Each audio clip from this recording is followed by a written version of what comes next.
Добрий вечір. В етері, в прямому етері, я підкреслюю, телеканалу АТР Прайм, і я його ведучий Айдер Мождабаєв. Ми чекаємо на нашого гостя, точніше на гостю. Вона має просто хвилинами бути. А поки що я хочу вам порекомендувати, прорекламувати, як хочете, інтерв'ю, на яке вчора я брав на цьому самому місці в головної редакторки «Української правди» Севгіль Мусаєвої. Ми годину з нею розмовляли про війну, про західну підтримку, про боротьбу з корупцією у нашій владі, про останні новини з Заходу, тощо і окремо говорили про те, що Севгіль оголосила збір на 10 мінометів, який коштує там кожен десь біля мільйону гривень, і вона хоче зібрати ці гроші, тобто загалом 10 мільйонів, і щоб замовити нові міномети для 48-го окремого штурмового кримського підрозділу імені Номана Челебіджіхана. Я дуже вдячний всі Ленуру Іслямов, командири, всі бійці, солдати, офіцери батальйону, дуже вдячні Севгіль за це. А вас ми просимо, я прошу передивитися ще раз цей етер, він є в Ютубі телеканалу АТР, і відповідно там багато дуже всього цікавого, в тому числі про батальйон. Долучайтеся, допомагайте, беріть участь у зборах на потреби військових, на потреби ЗСУ, і це можливо робити, якщо ви живете як в Україні, так і в інших країнах, і навіть люди, які живуть на окупованих територіях, на тимчасово окупованому Криму, вони теж допомагають і теж беруть у цьому участь, знаходять способи. І навіть люди, які живуть у Рейху, вони теж там є. Правда, не дуже багато таких людей, які розуміють, що лише допомога ЗСУ є справжньою позицією людини цього часу. Так, і вони знаходять теж шляхи і переказують гроші на потреби захисту від російських загарбників, ну а зрештою на потреби звільнення світу від цього руського рейху, який є просто проявом антилюдства і дуже ганебним явищем, якого ми маємо разом позбавити цю планету. І якщо не допомагати Збройним силам України, то я вважаю, люди, які так не роблять, вони на боці зла знаходяться де-факто. Тож допомагайте. А зараз я хочу попередити, зробити таке оголошення, що цей етер, це інтерв'ю може стати максимально русофобським. Тож люди, яким там менш за 18 років, та й ті, кому більше за 18 років, долучайтеся, дивіться, нічого забороненого тут не буде, а буде лише корисно. І я хочу, в якості епіграфа для розмови, зараз я скажу з ким, нагадати, що русофобія – це не страх росіян. Абсолютно ні, це помилкове судження. Русофобія – це страх стати хоча б чимось схожим на них, хоча б в чомусь їх наслідувати. Їхній спосіб життя, їхнє ставлення до інших – це не страх, це огида. І це головне. В науці, якою я називаю русофобію єдиною точною наукою серед гуманітарних, бо в неї все є доказовим. А зараз зі мною на прямому зв'язку з Італії, з шикарного, прекрасного міста Венеція, письменниця, художниця, людина, яка стала для багатьох російськомовних у світі символом такої боротьби за правду, проти хамелеонства їхнього, проти лицемірства російського. Це пані Катерина Марголіс. Пані Катерино, вітаю вас. Вітаю. Ну, я знаю, що ви розумієте, в принципі, українську мову, я так попередньо запитав. Да, но я не говорю совсем, я понимаю, я как собака. Все понимаю, сказать ничего не могу. Ну, нічого, до наступного етера ще є там якийсь час певний. Я думаю, що ви впораєтесь з вивченням мови, тим більше польську ви знаєте. Ну, а від польської до Да, української польский мови я знаю. недалеко. Начать, але все одно я перейду на трофейну мову, тому що дуже важливо, щоб це почули люди, які теж не знають українську мову. Ну, ви розумієте, а хтось і не розуміє українську мову. Тому що головне, про що ми розмовлятимемо зараз, це сенси. Сенси глибинні, мабуть, навіть підсвідомі, які, може бути, не всі бачать і може бути, не може бути, а точно багато хто просто не хоче бачити, чути, думати про це. А Катерина Марголіс, вона примушує своїми статтями, своїми висловлюваннями, примушує замислюватися про це. Ось. Тому я перейду на трофейну мову, як я російською називаю, і задам перший такий вопрос. Вот, понимаете, я смотрю на многих россиян, которые живут за границей, ну, как и вы, ну, давно живут или недавно живут, да, и очень удивляюсь, потому что они как якорем привязаны к России, и я называю эту манеру, Катерина, ну вот, русский человек всегда носит свои кандалы с собой. Вот куда бы он ни перемещался, он надевает их и гремит этими кандалами, этими литературой маленького человека и прочей любовью к родине, которую любить в ее нынешнем виде невозможно. А почему вы этого избежали? Вы же москвичка, как я понимаю, так? Очень трудно говорить о себе, я бы не хотела, чтобы я здесь была центральным местом. Да, вообще, что Россию возят с собой в голове, это я тоже всегда говорю, что россияне возят свою Россию в голове, начинают распространять вокруг себя. Сначала горшочек поставят на окно с геранью, потом еще чего-то, и чем больше осваиваются, тем больше это радиоактивное. Есть отдельные люди, которые готовы учиться, хотят учиться, и мы всегда знаем, что есть исключения. И мы, естественно, и вы, и я говорим о подавляющем большинстве. Мне трудно сказать, почему я пишу то, что я пишу, я говорю то, что я говорю. Я действительно, может быть, была очень наивна. Я полагала, что это дважды два. И с начала большого вторжения я начала что-то формулировать и писать, просто потому что мне казалось важно это называть своими именами. Я думала, что это какие-то, в общем, общие места. И когда пошли первые волны хейта моих бывших соотечественников, а потом они становились все более мощными, я, честно скажу, считайте меня наивной и глупой, я очень удивлялась. Я долго не могла взять в толк. Потом уже во мне проснулся исследователь, я стала это все систематизировать, наблюдать, раскладывать по категориям. То есть в этом я могу сказать, что это я одновременно и предмет этого исследования, и материал этого исследования, и объект его, и исследователь. И как бы я мечусь между вот в этом огромном социальном поле, даже не эксперимент, а какой-то, я даже не знаю, как это назвать, и какая-то химическая реакция, которая вызывает иногда мои тексты, которая мне казалась совершенно неадекватной, вполне очевидным вещам, которые я пишу, очевидным человечески, очевидным исторически, очевидным просто логически. Я бы назвал это, если вы позволите, ну, вы, конечно, человек образованный, в отличие от меня, я бы назвал это социальным экскрементом, потому что то, что вызывает ваши слова, я иначе описать не могу. Они и так Путина ненавидят, как Катю Марголис. Это, причем не то, что там в степенях даже отличие. Раз в 10 они ненавидят вас просто потому, что вы говорите, ну, в принципе, да, простую, понятную человеческую правду. И вот вы сейчас сказали, что они там везде носят с собой и ставят на окно как герань. Так вот, герани, это, кстати говоря, так они называют вот эти шахеды иранские. Это у них тоже, они любят такие Кстати, названия. да. Да, вот. И вообще многие слова изменили свой смысл вообще. Ну, это так, просто терминология. А в принципе, многие слова свой смысл даже поменяли и с 2014 года. И уже не говорю с начала полномасштабного, зверского, абсолютно геноцидного вторжения. Скажите, а вот по вашему опыту, вы так взяли огонь на себя, в общем, я так понимаю, вы не хотели этого делать, но теперь уже приходится как бы Это не было самоцелью.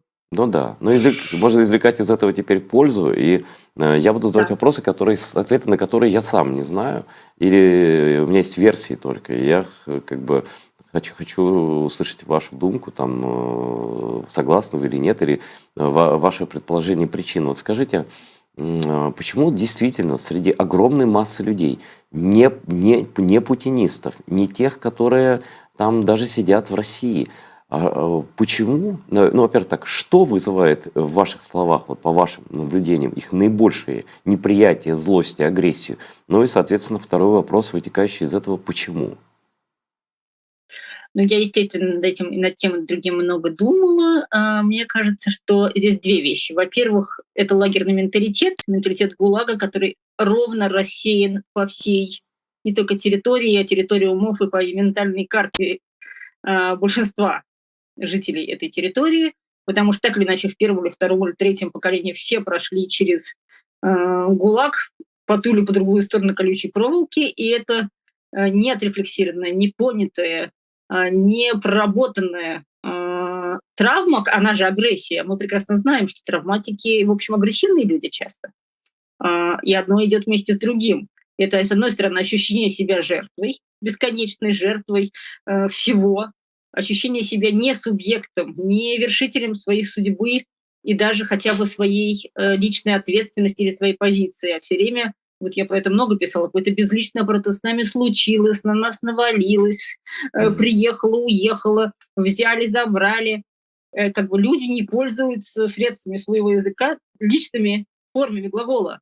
Это не случайно, потому что они берут на себя ответственность, они чувствуют себя людьми, в каком-то смысле субъектами. И этот лагерный менталитет, он очень сильно провоцирует на такое кучкование, стайность, стадность, свои и чужие, размежевание. Есть свои чужие там путинские, а есть свои чужие так называемых хороших русских, антипутинских. Они привыкли сиять своей кристальной чистотой на фоне действительно чудовищных там преступлений и режима, но при этом они плоть от плоти тех же самых хронических заболеваний. Это имперство, безусловно, которое просто внедрено. Я и говорю не только в них, во всех нас, носителей этой культурной идентичности. И это потребуется, не знаю, поколение и поколение напряженной работы, прежде чем это удастся изжить. А я не только ни работы не вижу, я вижу жуткое сопротивление, просто ярость, доходящая до каких-то совершенно агрессивных биологических степеней. Сегодня вот опять были посты и насмешек по поводу вообще самого разговора о деколонизации, об имперстве, как о корне этого зла. И второй, конечно, травить там, человек, который свой, а я, так сказать, бывшая своя, человек, который ушел добровольно, потому что я считаю, что человек выбирает свою идентичность, и за этот выбор отвечает с какого-то возраста, и может над этим работать. Человек, который сделал такой выбор из своих, его травят. Ну хорошо, путинские ГБшники травят предателей новичком. Не знаю, московская интеллигенция, далее в эмиграции не московская, российская, ну, острым хейтерским словом. Это точно очень похоже на то. Но они сейчас очень сильно возмущаются этим канцелингом русской культуры, литературы. На самом деле там идет процесс не только канцелинга, да, а процесс вообще осознания, что там вообще русское, так? И когда что-то такое... Вот я был просто в Париже, много раз это рассказывал, в 2017 году по приглашению МИД Франции. Ну, я все время в Помпидузу захожу, ну как все время, ну, пару раз я был в Париже и заходил. Вот, и на Помпиду висел огромный билборд такой. Там, значит, Малевич, Кандинский, еще один человек. Значит, там написано «Авангард для Руси». Я так посмотрел на француженку, которую он встречал. Я говорю, знаете, как интересно. Вот здесь два украинца, один белорус, а все вместе это называется русский авангард. Я говорю, как интересно. Так же самое про науку, так же про все остальное прочее. Там, не знаю, они вот про космос недавно выли опять вот что-то там, что космос их не устраивает, что там в космос плохо они летают, да, эти авторы геноцида, их пособники. А космос тоже весь как бы не их. Королев, я напомню, украинец, один из его первых замов, ну, вот они покойный, тоже крымский татарин, например. Но об этом не вздумай кому-то Уж не говорить. говоря о том, что все это были заключенные, которые работали Да. вообще там в шарашках и как под надсмотрщиками. Ну, конечно. Но вот и про эту культуру, но мы возьмем глубже. Я вот хочу понять, я хочу ваш опыт такой, что ли, для этого использовать в интересах русофобии и настоящего мира во всем мире. А вот насколько вот эта литература маленького человека, культ которого проглядывается как у Достоевского, так и у, значит, и у Толстого немножко тоже есть, и значит, у Чехова и у Тургенева, и вот все у них разное, а культ маленького человека у всех один и тот же. Во-первых, с чем связана эта литература маленького человека? И они даже гордились этим, да? А потом к чему это все приводит? Вот это маленькое человечивание. Может, это вот то, что, о чем вы говорите, и есть результат вот от такой Ну, и много многовековой есть. культуры? Во-первых, я хочу сказать, что да, те вот классики XIX века, которыми очень любят прикрываться наши борцы с русофобией, так сказать, которые против кэнселинга русской культуры, которые прекрасно участвуют в этом кэнселинге просто самостоятельно, просто своими высказываниями, просто своими действиями, просто своими бесконечными гастролями, концертами, где никак не упоминается Украина, где нету никакой следа, да, даже ответственности максимум, там, лучшие, скажем так, торжественно говорят, что вот мы помогаем беженцам. Ну, помилуйте, беженцы откуда взялись-то вообще? Они же не с потолка упали. Это беженцы от российской агрессии. И нужно как-то все-таки на первопричину, мне кажется, смотреть. Прекрасно помогать, нет, это нужно, и всем этим занимались в Европе, тоже и в Италии, где я живу, в Венеции. Но дальше-то надо дальше думать. И вот я человек маленький, моя хата с краю, тут очень много всего намешано. Но вот я здесь буквально недавно как раз для нашего будущего курса по деколонизации, который мы собираемся переводить, в том числе и деколонизации нас самих, потому что, еще раз говорю, ни один человек, который даже считает себя убежденным антиимперцем, который категорически против всякой формы шовинизма, из-за того, что это впитано с молоком матери, не знаю, со сказками Пушкина, это разлито по всей русской культуре и литературе, это не может оставить никого совсем нетронутым. Можно это в себе осознать, можно и нужно с этим работать. Вот так вот, я как раз буквально на днях задумалась вот про эту фразу Достоевского из «Преступления и наказания», «Кто я, тварь дрожащая или право имею?» Помните, там в школе все. Это такая классическая, всем нам это. Так вот, сейчас очень такой показательный момент, это прям может быть слоган этих наук. Я тварь дрожащая и право имею. С одной стороны, я всего боюсь, я жертва всего на свете, чуть что жертва русофобии. Вот сегодня я поместила прекрасный скриншот того, что в интернет-издании российское требуется человек, который будет искать кейсы русофобии, специально об этом писать и создавать новостные поводы нарушения прав россиян в Европе. Только что был крик по поводу виз, что не дают визы. Теперь это самое, как вот тоже русская сказка народная, да, где там не только русская, там всюду есть такие про зайца и лису. Избушка ледяная, глубинная. Сначала попросились на крылечко, потом внутрь, потом скок-поскок в избу. Ну, классика совершенно жанра.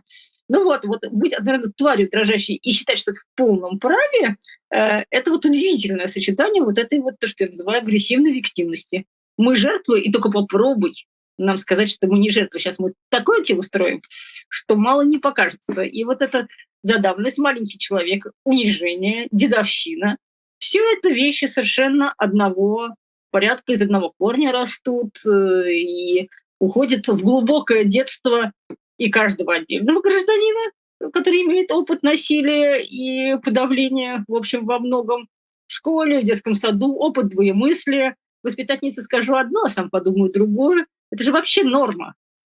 Я вот только сейчас в полной мере вижу, насколько норма. Ну, подумаешь, скажи то, а сделай другое. И то, что вообще в нормальное общество все-таки держится на том, что ложь – и это что-то плохое. Даже это как бы огромное количество людей, оказывается, не считает это чем-то зазорным. Ну, просто так удобно, ты скажи это, а сделай. Скажите, да, вы что-то еще хотели добавить, Кать? Нет, но здесь можно про литературу, можно просто очень много говорить, я могу очень Это много говорить, точно, но да. лучше давайте Я идем дальше. буду уточнять какие-то вопросы. Вот возьмем, например, не потому, что там мы лично к нему какое-то внимание особо уделяем, но просто есть такая фигура, она как маячок для, значит, вот этих вот людей, разбросанных по всему миру. Писатель, сатирик Виктор Шендерович ездит по разным странам мира, где постоянно повторяет про то, что никакого геноцида украинцев нет, что, значит, русские мальчики, наши мальчики.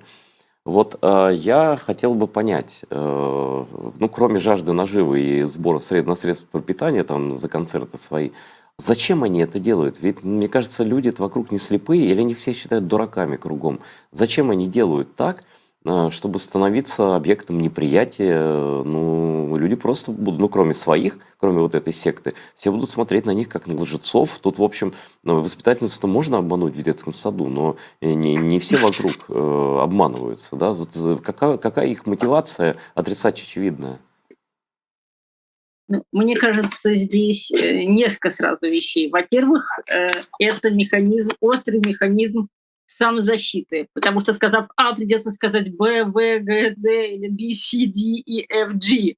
Как только признаешь геноцидальную природу этой войны, как только ты признаешь имперскую, колониальную природу войны, начинается очень много вопросов к самому себе. А так это война Путина, это же так удобно, это же Путин.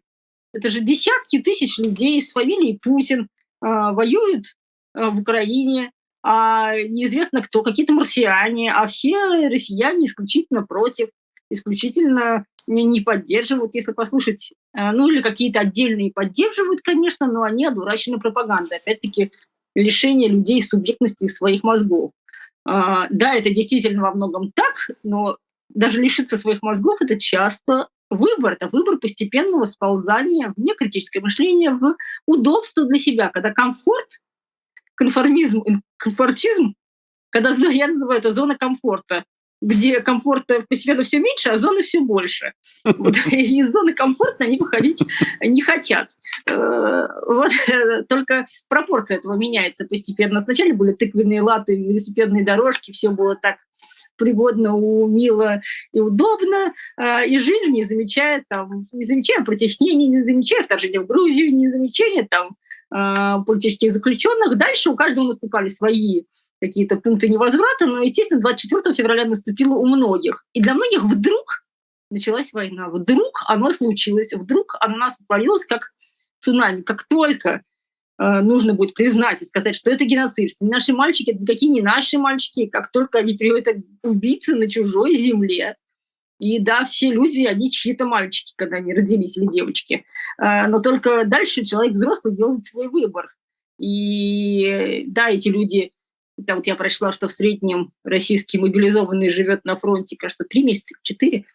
Вот здесь вот статистика была в каком-то украинском новостном сайте, была диаграмма. Мгм. Вот.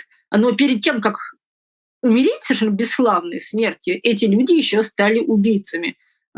И вот в каком воспаленном сознании они продолжают оставаться нашими мальчиками, при том, что их собственные матери как раз ведут себя очень часто как такие совершенно отмороженные, ведь даже как будто материнский инстинкт отсох, да? Помните эти первые звонки пленных, которые звонили своим матерям, и мамаши говорили, ну, так как бы своим сыновьям пленным, вы говорите, да нет, мне не звони, у меня проблемы будут. Ну, даже вот это бы атрофировано. Поэтому мне Но кажется, что как только эти люди, включая очень хороших русских, очень антивоенных, очень оппозиционных, как только они признают вот факт геноцидальный и колониальный, имперской природы, им придется признать столько всего много, что из зоны комфорта превратит окончательно в зону, либо придется оттуда выходить с большими потерями для себя. Не только денежными, а моральными и всеми прочими. Просто фактически будут обнулены все репутации, все биографии. И да, конечно, они всеми силами цепляются за прошлые заслуги. Знаете, Кать, это вот они цепляются, это как вот утопленник, слишком в болоте, слишком сильно машет руками, а на самом деле они себя топят гораздо быстрее, чем это смог бы сделать какой-нибудь там Муждабаев, какой-нибудь, я не знаю, хоть 1000 Муждабаевых вместе о них будет рассказывать, еще миллион Марголис, да, они это делают гораздо более эффективно, да, и меня удивляет еще такая вещь, вот, ну как удивляет, я знаю материальную причину этого, да, что вот они носят этот титул иностранного агента, потому что там он предусматривает, что если ты иностранный агент, значит, в общем, ты уголовно тебя не преследует, и ты, когда соглашаешься с этим статусом и вешаешь себе эту метку на свои материалы, там, на свои программы, живя не в России, то, в общем, твою там недвижимость не трогают, вклады, наверное, банковские, может быть, какие-то бизнес-активы. На ваш взгляд, есть еще, кроме материальных, какие-то мотивации, живя там, находясь в Латвии, как «Медуза», там уже там десятилетиями, находясь там в разных точках мира, там, не знаю, в Португалии, вешать на себя, выходя в эфир, я иностранный агент, то есть говорить, что я подчиняюсь законам Рейха. Это как если бы Томас Манн, там, бежав из нацистской Германии, первым делом все свои там выступления начинал: я строго подчиняюсь законам, которые мой фюрер издал, вот, а дальше я вот оппозиционер его. Вообще, это даже не Оруэлловщина. Я думаю, Оруэлл такого бы не придумал. Вот, ну, это невозможно придумать. А кроме вот материально, которых я вижу вот, мотивации, что-то еще есть? Это как-то их объединяет? Это маркер такой? Что это иностранный агент? Что это такое? Помогите разобраться. Ну, во-первых, это прежде всего говорит, что точка отсчета по-прежнему находится в голове в России. И все равно ощущают себя, вот я об этом тоже много довольно думала и писала потом, что Путин все равно это мироздание, Путин центр вселенной, со знаком плюс или со знаком минус. Мы отсчитываем себя со знаком минус, мы против. Но все равно это бесконечное цитирование, бесконечные отсчитывания от этих самых уже... Все это действительно рейх, это фашистская страна, это фашистское государство, бесконечные ссылки, кто что написал, кто что сказал, какой людоед там выступил с людоедским заявлением. Да, это важно там для политики, для будущих историков, но конкретно для этих людей это не должно иметь никакое значение. Это какая-то глубокая патологическая внутренняя зависимость от такой какой-то садомаза, я не знаю, от своих стокгольмский синдром. Я даже не знаю, как это назвать. Но мир такого не знал никогда, вот, Кать, ну вот честно, я не помню такого даже Я даже правда близко. Не понимаю. Человек Вот ходит на свободе, Манна. в тюремной робе, на свободе ходит, гордится этим. Но, может быть, это знаешь, на что похоже? Ой, я на «ты» перешел, я прошу прощения. Да, ничего страшного. Вот, значит, может, это похоже на то, как вот татуировки показывали во дворе люди с зоны, чтобы знали, что вот я принадлежу к такой касте. Свой. Ну, похоже, может быть. Во-первых, и это может быть, они все время друг другу позволяют, поздравляют с этим иностранным агентом без конца. Не раз мне ставили упрек: слушайте, Марголис не иностранный агент, она наверняка тогда агент ФСБ. А я не имею к этому всему никакого отношения. Я ни в плюс, ни в минус. Это вообще форма внутренней несвободы, по-моему, очень большая. Вы знаете, у моей знакомой в Милане есть замечательная журналистка, она очень итальянская, она очень правильные вещи пишет, очень такие справедливые в отношении России, Украины. Здесь таких немного. Вот. Ну, я другое хочу сказать. У нее дома живет огромное количество собак, взятых из приюта. И там всегда жуткая вонь. Она говорит, у меня огромный сад при этом.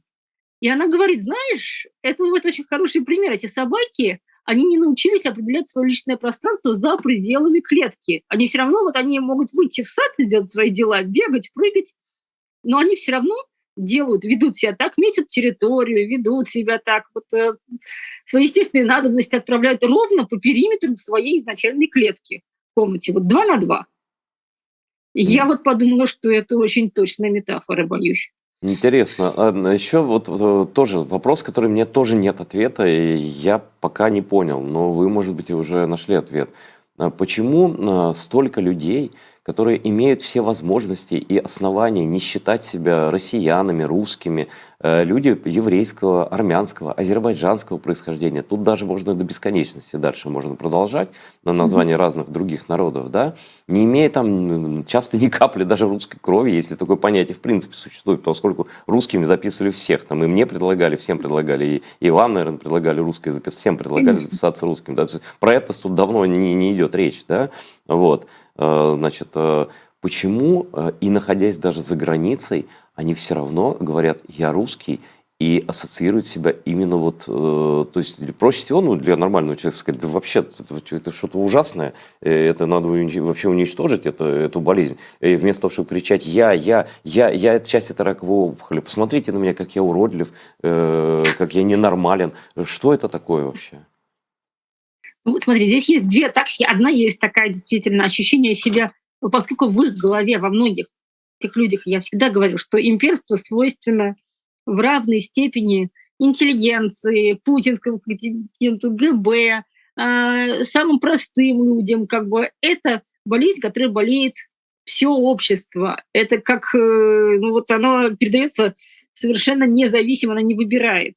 Это действительно передается с культуры, там, с литературы, и даже не с литературы, а просто с паттерном поведения, с очень много чем. Мы сейчас не будем в это залезать.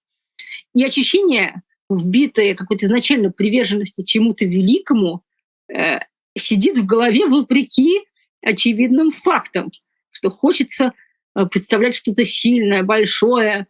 А те, есть люди, ну, вот похитрее сейчас, которые быстро, долго себя как раз позиционировали даже недалеко от власти. Вот мы знаем, например, исследователь из Глазго, вот Чубайс недавно выступал на конференции под этим именем, или Волош, который стал казахским предпринимателем, израильским казахским предпринимателем, по-моему. А до этого очень успешно все-таки в качестве главы Яндекса сотрудничал с режимом, в том числе с всякими очень сомнительными вещами, как распознавание лиц или там в Да, прошлом да, году, они я просто, прекрасно они помню, просто, Катя, они пропагандой занимались. Они выстраивали ленту Яндекса, самого популярного русскоязычного правильно. поисковика. Да, они выстраивали вручную. Я помню, они дошли до такой нирваны, что все 5 главных новостей у них были про Путина. У меня даже где-то скриншот этот лежит. И А, это, да, и это... точно, я видела где-то его. Мгм.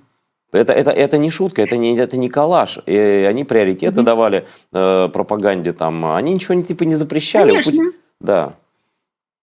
Они, и более того, год назад, вот я прекрасно помню, чуть больше года уже назад, да, в разгар этого ада в Мариуполе, когда я набирал, я специально проверила, вот из Италии, я набрала Яндекс, Мгм. а, и Мариуполь выдавал цветущий город с цветочками, Мгм. когда все остальные новостные ленты выдавали этот ад, эти немногие сведения, там, фотографии малолетки, обстрел роддома, ну то, что было, чем были полны все мировые СМИ. Но это Это как раз, было вот, уже Кать, после это как начала. раз все машина, которую придумал и настроил господин Волош, а также госпожа, я все время забываю, как ее фамилия, она тоже в Израиль убежала и стала израильским менеджером, наверное, какого-нибудь там происхождения. А вот вопрос, вот люди показали, что они не хотят там иметь дело общее с Путиным после 24 февраля, уезжают в Израиль, уезжают куда-то, участвуют в каких-то лекциях, а почему никто из них не извинился за свою роль в этой карательной машине? Почему никто не дает показания? Почему никто не пишет воспоминаний, как я участвовал в этом, не посыпает голову пеплом, не создает фонды поддержки вооруженных сил Украины? То есть они как-то думают, что они пропетляют, да, вот, ну как вот нацистские преступники. Видимо, мне кажется, что да, мне кажется, что да. Мне кажется, что, во-первых, это опять мы приходим опять к тому же самому гулаговскому менталитету. Вы знаете, Мгм. людям, Руси это замечал, вот у меня друг мой партнер, он англичанин, но все время дома были какие-то гости. Он не говорит по-русски совсем, и вот он сказал одну фразу уже много лет назад, во время какого-то биеннале, знаете, в Венецию проходит, приезжают всякие Мгм. творческие люди, коллекционеры, в том числе из России. И он сказал, эти все люди очень прилично одеты, как-то все очень хорошо выглядят, но такое ощущение, что их ненадолго выпустили откуда-то. Вот. И я так посмеялась тогда, а сейчас мне Он стало уже ошибся, не так. их не выпустили, Кать, никто их не выпускал.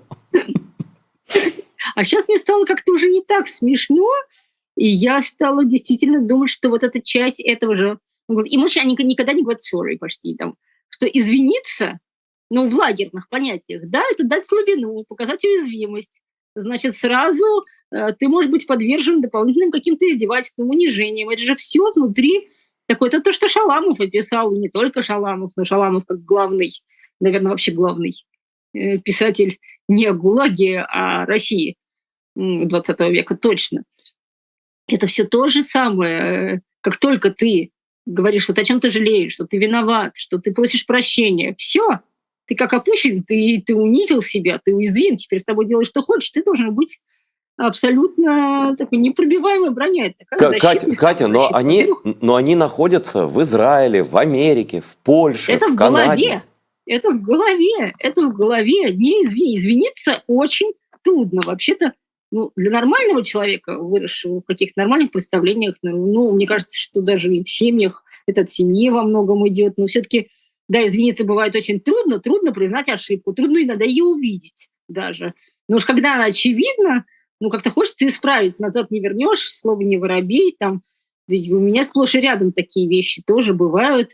Ты скажешь что-то, ну, а тебя поймут совершенно не так, и дальше у тебя есть выбор, вот, говорить: ах, я оговорился, ах, вы меня неправильно поняли, ах, вы все дураки, ах, вы виноваты, или все-таки извиниться. Вот у меня буквально на днях, вот сейчас даже происходит, я не постесняюсь сказать, такая история, что я упомянула двойную колонизацию как, как колонизатор, вот Россия в данном случае, империя, использует одни колонизированные народы для того, чтобы создавать образ врага у других. И привела пример того, как пытались использовать бурятский народ в Буче.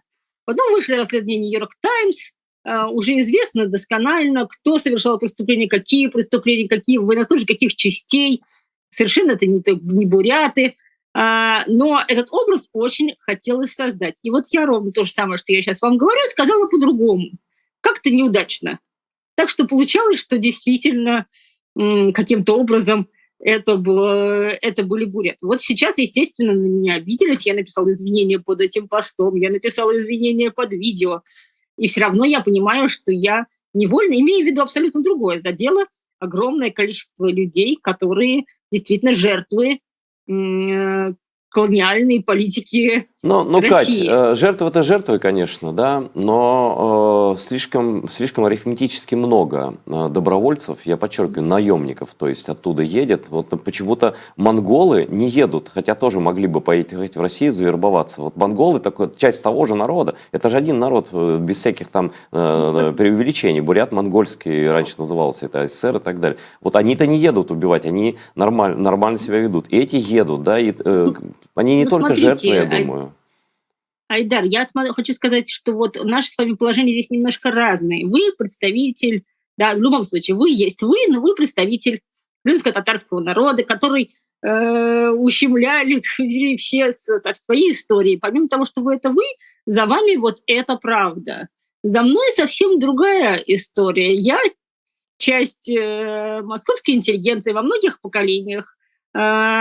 Да, там и московской еврейской, скажем, да, еврей, безусловно, часть моей семьи. Не то, что пострадал в Холокосте, я никогда не знала, и мой папа никогда не знал, потому что они просто были убиты это в Польше или...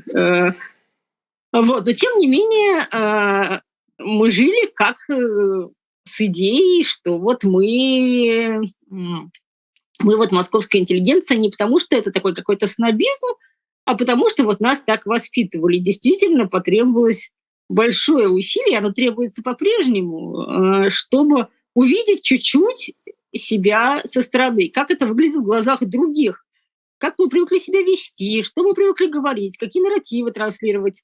Вот я иногда в юность свою смотрю, я уже уехала из России, поэтому, может быть, я многое пропустила. Я рано попала в компанию каких-то своих сверстников, там, итальянских, австралийских, американских.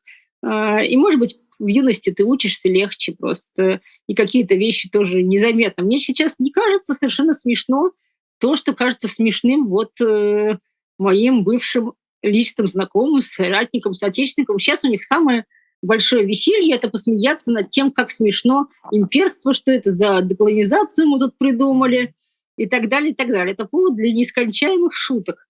Я реально не понимаю, как это может быть поводом для шуток, когда на ответственности, на совести ну вот, России, как империи, нас лично, каждого из нас, такое количество насилия, крови, вторжения, оккупации, агрессий. Просто на карту посмотрите, на историческую карту, просто реально становится страшно от своего анамнеза. Катя, вот Поэтому здесь, договорите да, фразу. нет, здесь я как бы поэтому не... Мне кажется, здесь предстоит огромная работа, прежде всего, по переосмыслению, пересборке для тех, кто хочет, самих себя. Потому что иначе на этом просто все заканчивается. На этом просто не о чем говорить.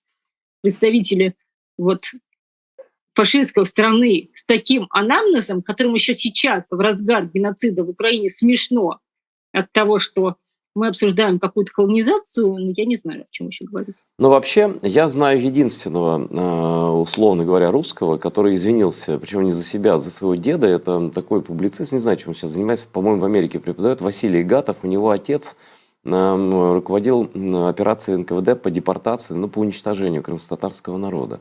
Вот. Он извинился. Это было то ли в 2014, то ли в 2015 году, 18 мая, в день начала этой геноцидной операции.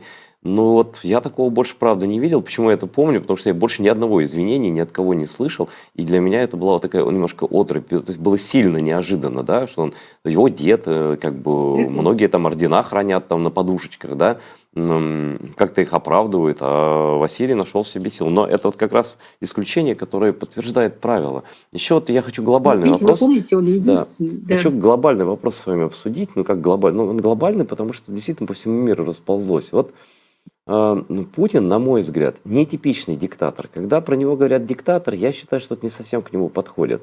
Больше подходит фюрер, ну, как любимец широких народных масс, да, но это тоже, может быть, и не совсем точно, и пока я определения не нашел, может быть, вы найдете в процессе написания вашей книги про это все. Вот, на мой взгляд, Путин, в отличие от Гитлера, допустим, он построил инклюзивный фашизм. То есть и бурят может стать русским через Z, да, если ну, да, он будет узкоглазым все равно, да, там, а дагестанец черным, там, или чуркой, как они говорят, но как бы подняться в статусе к своей касте можно. Вот, у Гитлера такой опции не было, там все изначально сидели по своим, значит, полкам были расставлены, да, вот.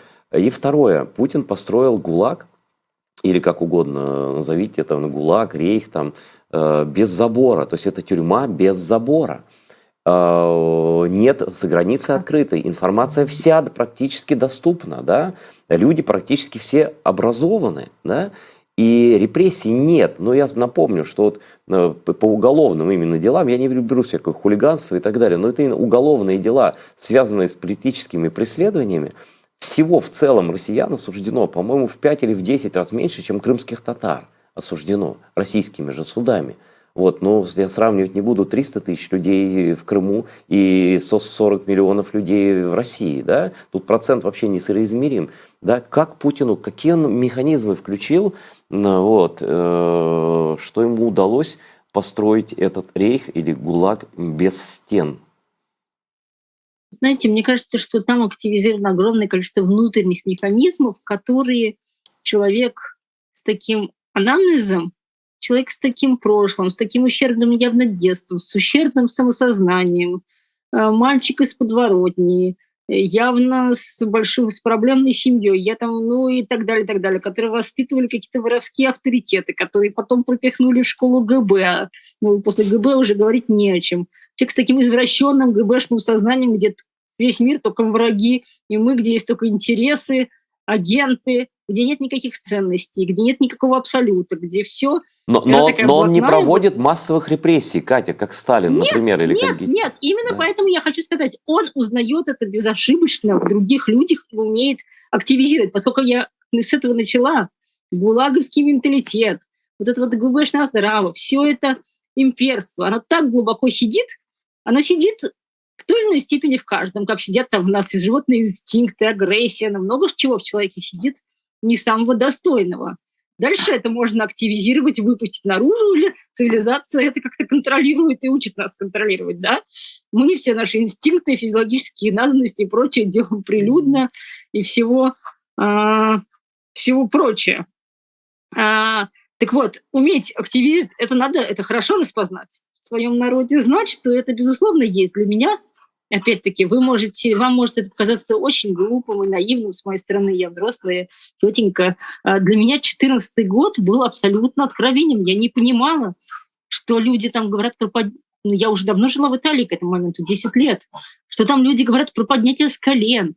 Какая империя, какая гордость, почему Крым наш? Я реально не могла понять, у меня было ощущение, что я нахожусь при каком-то коллективном помешательстве. Мне казалось, что все так элементарно, что здесь говорить не о чем. И вдруг какие-то вполне в остальном адекватные люди начинали нести этот кошмарный бред имперский, поддерживать аннексию и все остальное, говорить, что все неоднозначно в лучшем случае. Но то, что это имело такой массовый эффект поддержки, это же надо знать это. И мне кажется, что вот зная это зло, зная вот эту особенность и рабское сознание, гулаговский менталитет, вот все вот это, как ГБшник и как сам человек из этого мира, он, безусловно, это в людях своих распознает, вскармливает, подпитывает, и дальше это прекрасно все работает, на него не нужны особо такие массовые репрессии, не нужны, закрытые границы не нужны, даже вредны. Смотрите, сколько прекрасных, в кавычки, русских, в том числе агентов и всех прочего, едут и ездили и продолжают транслировать вокруг себя бациллы русского мира. Все эти общества итало-российской дружбы, все эти биеннале, триеннале, концерты, то, сё, Росконцерт, Россотрудничество, все эти рассадники, которые на самом деле просто это пропагандистские ячейки русского мира. Скольких европейцев, сколько итальянцев вокруг меня говорят, ну что же, культура здесь ни при чем, да нет, мы сходим. Сколько я потратила времени на то, чтобы пыталась это объяснить. Мне говорили, ну нет, ты слишком, ты преувеличиваешь. Ну, Путин, конечно, такой жесткий мужик, но это там 10 лет назад, ну еще даже до Крыма. Говорили мне, ну не надо так перегибать палки, смотри, вот все-таки Россия важная страна, культура, так все, культурное сотрудничество. Ну вот, поэтому открытые границы очень даже удобны. Едут люди, которые не только со своей геранью, а со своей радиоактивной геранью продолжают отравлять вокруг себя русским миром другие страны. И в том числе мы это сейчас видим сплошь и рядом. В том числе в отношении к Украине, слава богу, что мир, в общем, так отреагировал уже на это довольно единым фронтом. Я, честно говоря, 24 февраля была еще в ужасе, потому что мне казалось, что сейчас опять начнут все выражать озабоченность. Ну, слава богу, так не произошло, просто русские перешли грани, уже даже грани этих европейцев мягких, пацифистичных, ну, просто люди почувствовали, что это уже угрожает всем, ну, по крайней мере, большинство вменяемых людей. Я вот вспоминаю Крым, да? Конечно. Но я даже не буду спрашивать вас, почему Крым для них так важен, да, хотя это вообще не русская земля. Еще Грибоедов их написал времен Очаковских о покорении Крыма. Ни о какой там русской земле. Точно. Да, там нет вообще речи, и это все просто придумано, и они все понимают, что это не их земля. Там нет ни одного русского настоящего названия, но ничего там русского нет вообще. Даже, знаешь, вот опять я на «ты» перешел, хотел на «вы». Да ничего, вот. можно Значит, на «ты». вот я в Третьяковской галерее когда-то, и в многих других потом вот начал наблюдать за этим.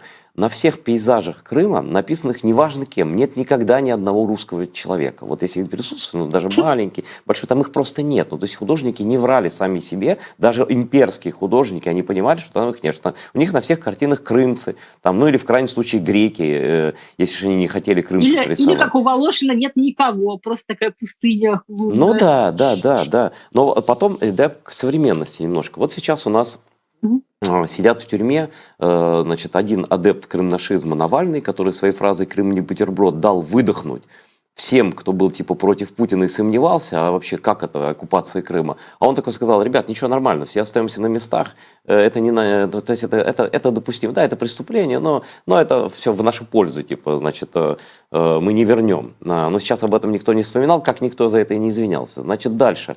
Яшин, его правая там или какая-то рука.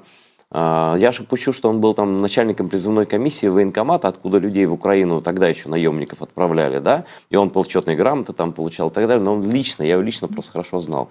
Он мне лично говорит, с улыбочкой говорит: Айдер, ну типа ты что, сумасшедший, что ты дурак, что ли, не понимаешь? Крым — это не наша тема. Украина, война — это не наша тема. Он мне в открытую, просто в глаза говорил, значит, находясь при этом за границей еще тогда, да. Сейчас они кричат и валают, значит, что спасите, помогите, мы политзаключенные, идет война и так далее. Вот. Ну вот я так думаю, но если Крым, то есть страдания мои, если Украина, страдания всех вот нас вокруг, да, это не их тема, то почему нашей темой, темой приличных людей должно стать заключение Яшина? Но не наша эта тема, ничего там страшного не происходит, он даже и жив, даже и пишет каждый день статьи из своих строгих режимов и так далее. Вот достойны ли эти люди жалости, или перед тем, как их жалеть, все-таки неплохо бы, чтобы эти люди Ну, рассказали, почему они себя так вели, сказали, почему они нехтували, ну, пренебрегали жизнями и страданиями других, или это такая черта, которая вообще у них грехом не считается?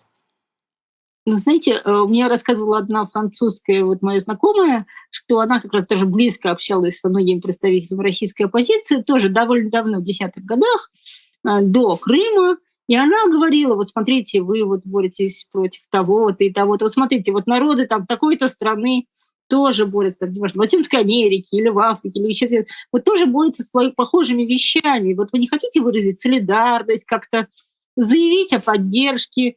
И они говорили, нет, это совершенно не наша тема. Вот это вот такой имперский эгоцентризм даже вот в Нет, но части тут есть оппозиционных. разница, тут их прямое Да, соучастие в этом есть. Тут конечно, это не конечно, я Нигер к этому там или где-то подвожу. там еще. Да, да, конечно, я к этому и подвожу. Это было неинтересно тогда. Они себя убедили, что другие люди их не касаются, но здесь уже подошло к прямому собственному участию. И опять каким-то образом оказалось, что это нас не касается, что только борьба с путинским режимом внутри должна быть повесткой или там с коррупцией. Вот сейчас вот это расследование про ракеты, например. Ну, слушайте, чем хуже летают российские ракеты, тем лучше сейчас, казалось бы. Это понятно всякому здравомыслящему человеку. Зачем в разгар агрессии делать расследование про то, как разворовали там, не знаю, производство ракет? И я считаю, мое личное убеждение, да, эти люди политзаключенные, да, безусловно, нормально требовать освобождения любых политзаключенных, даже чьи взгляды нам категорически не нравятся. В советское время тоже много сидело людей с очень сомнительными Ну, взглядами, когда они Солженицын, выходили. пожалуйста, Солженицын, Да, я пожалуйста. как Да. раз и хотела сказать, Мгм. и многие другие, которые были действительно герои-диссидентами, очень много чего выдержали, но реально их взгляды были кошмарные, людоедские, националистические, очень разные. Требовать их освобождения одно, а дальше бороться с их взглядами, бороться с тем, и как бы с тем, что они этими взглядами натворили, причинили какой ущерб, и, конечно, извиниться, если ты пересмотрел, вот как бы, это вот тоже очень интересный кейс, что люди считают, что если они сказали что-то давно, то постепенно, как запах, это как-то улетучивается само собой. Твои собственные публичные высказывания, твои собственные утверждения, они каким-то образом исчезают. Ну, во-первых, не в век интернета, да и раньше ничего не исчезает. И человек тот же самый. Всякий человек имеет право на пересмотр. Это мы знаем, начиная с любых там эпосов, Библии, кого хотите, там самый апостол Павел, там мог быть самый яростный преследователь христиан, потом обратиться, там, стать апостолом. Неважно. Очень многие там, очень во многих конфессиях и во многих просто историях есть радикальный пересмотр покаяния человека, который был на одной стороне и понял, что он на стороне зла был. И вот он кается и хочет изменить свою жизнь, пока она у него еще есть. И это совершенно нормально и прекрасно. На то мы и живые люди, что у нас есть жизнь впереди. Но сделать это by default просто типа, а вот теперь я быстренько переоделся и ношу форму другой команды. Ура! Но вот это так не работает. Ну, они Пока думают, человек... что работают, они думают, что бесплатные индульгенции валяются под ногами, достаточно сказать, что я тут ни при чем, встать за шторочку, и тебя уже никто не видит. Но это их глубокое заблуждение, Знаете, я думаю. как маленький ребенок, знаете, Да, да, ку-ку. да, да. Но просто Нет, я не последствия вижу, поэтому немножко не другие, вижу. чем от ребенка. Конечно, Ваш прогноз остается там у нас минут, наверное, 5-6. да. И я хотел бы, во-первых, скажите, как ваша книга будет называться, чтобы мы все там себе пометили где-то в голове и дождались и прочитали ее. Вот, это она будет, я еще думаю над названием, но она будет, это я не скажу сейчас название, это будет некий парафраз очень известного названия, которое будет моментально узнаваем. Вот так Понятно. скажу. Но хорошо, не говорите. Но тогда вот ваш прогноз того, что дальше произойдет с так называемой русской культурой, русской литературой, с русской интеллигенцией, с русским языком, с влиянием русских в мире, поскольку все еще оно достаточно велико, и люди даже в Америке считают, что если русский, вот первым заходи. Но, например, почему-то идут, когда даже Госдеп США говорит об освобождении заключенных, он говорит об освобождении российских политзаключенных. А чем хуже, я прошу прощения за такое слово у всех украинцев, извините, узники Азовстали. которым по 19-20 лет выписывают, они что, меньше нуждаются в обмене, чем Навальный и Яшин, которые приветствовали начало российской агрессии, оккупации Крыма? Вот, Да, или крымско-татарские да, активисты. я уже не говорю, да, но их для нас вообще не существует, понимаете? Ну, то есть это какой-то расистский мир до сих пор. Вот изменится что-то, что их ждет вообще и нас в связи с этим? Знаете что, я, конечно, много про это сама думаю про... э, э, с одной стороны, они очень успешно самоканцелят и очень много делают своими руками. То, как, мне кажется, такое неадекватное, самонадеянное, эгоцентрическое, абсолютно слепое поведение в изменившемся мире ведет это как слепой ведет слепого, знаете, Брейгель. Они падают просто в какую-то пропасть, откуда нету возврата. Я вижу единственный шанс это, конечно, на какую-то деколонизацию не только самой территории, а сознания, головы а, и какого-то радикального пересмотра. Какие-то молодые люди, возможно, мы никогда не знаем, как это может быть и случится ли это, но это какой-то очень маленький и призрачный шанс. Что же касается русского языка, как языка агрессора, мы почему-то те же самые хорошие русские или там люди, там, даже вот как я там наполовину еврей или там целиком еврей, все любят, прекрасно вспоминают, как их бабушки и дедушки шарахались от звуков немецкого языка. И почему-то совершенно не примеряют это на себя, не понимая, что вот язык, на котором я говорю, мой родной язык, это язык прежде всего, да, прежде всего язык вот такой, немецкий. Да, есть еще, я почитала очень интересную, на самом деле, статью молодой исследовательницы из Цюриха, по-моему, если я правильно запомнила, которая предлагала, говорит, может ли Россия стать не имперской, и в том числе у нее был маленький пассаж про язык. И она говорила, она молодая, что вот может быть есть шанс, что русскоязычные украинцы смогут научить россиян говорить на неимперском русском. Это как раз такая, конечно, очень утопическая идея. И сейчас Но почему? кажется Почему? Тут практически смотря какие уроки нереалистично, но она, мне преподавать. кажется, Как, единственный... Кать, я видел, Да, мне как... она кажется единственный Я видел, извини, как рабочий, единственный... да-да-да, но это знаете, как работает, Катя? Это когда в плен берут и начинают с ними разговаривать на их языке, как-то все слетает, все имперство, совсем как-то они так бы что-то вдруг понимают, где Вот, добро, где зло, где правая рука, где левая, сено, солома вот, сразу, да, вот, все у них на место становится. вот.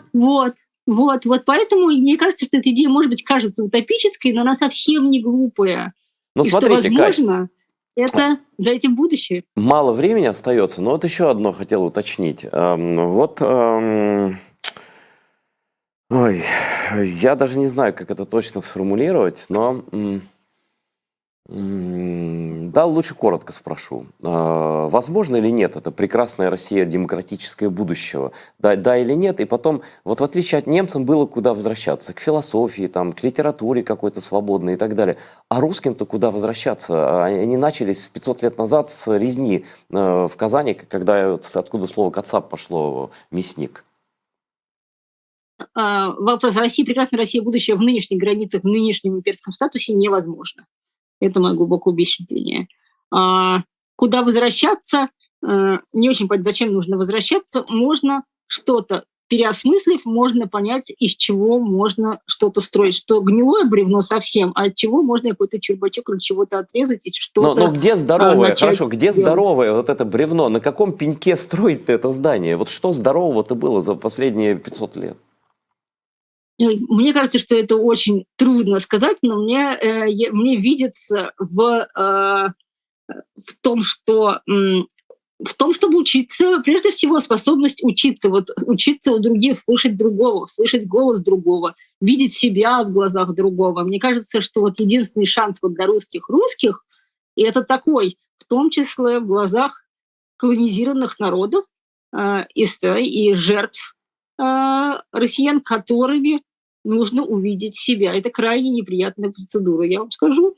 Но мне кажется, без нее ничего не будет ни с кем лично, я уж как общности говорить нечего. Ну, вы Поэтому предлагаете без... просто русским путь французов и британцев, да, вот, которые были Да, ну, в колонизаторами, общем, да.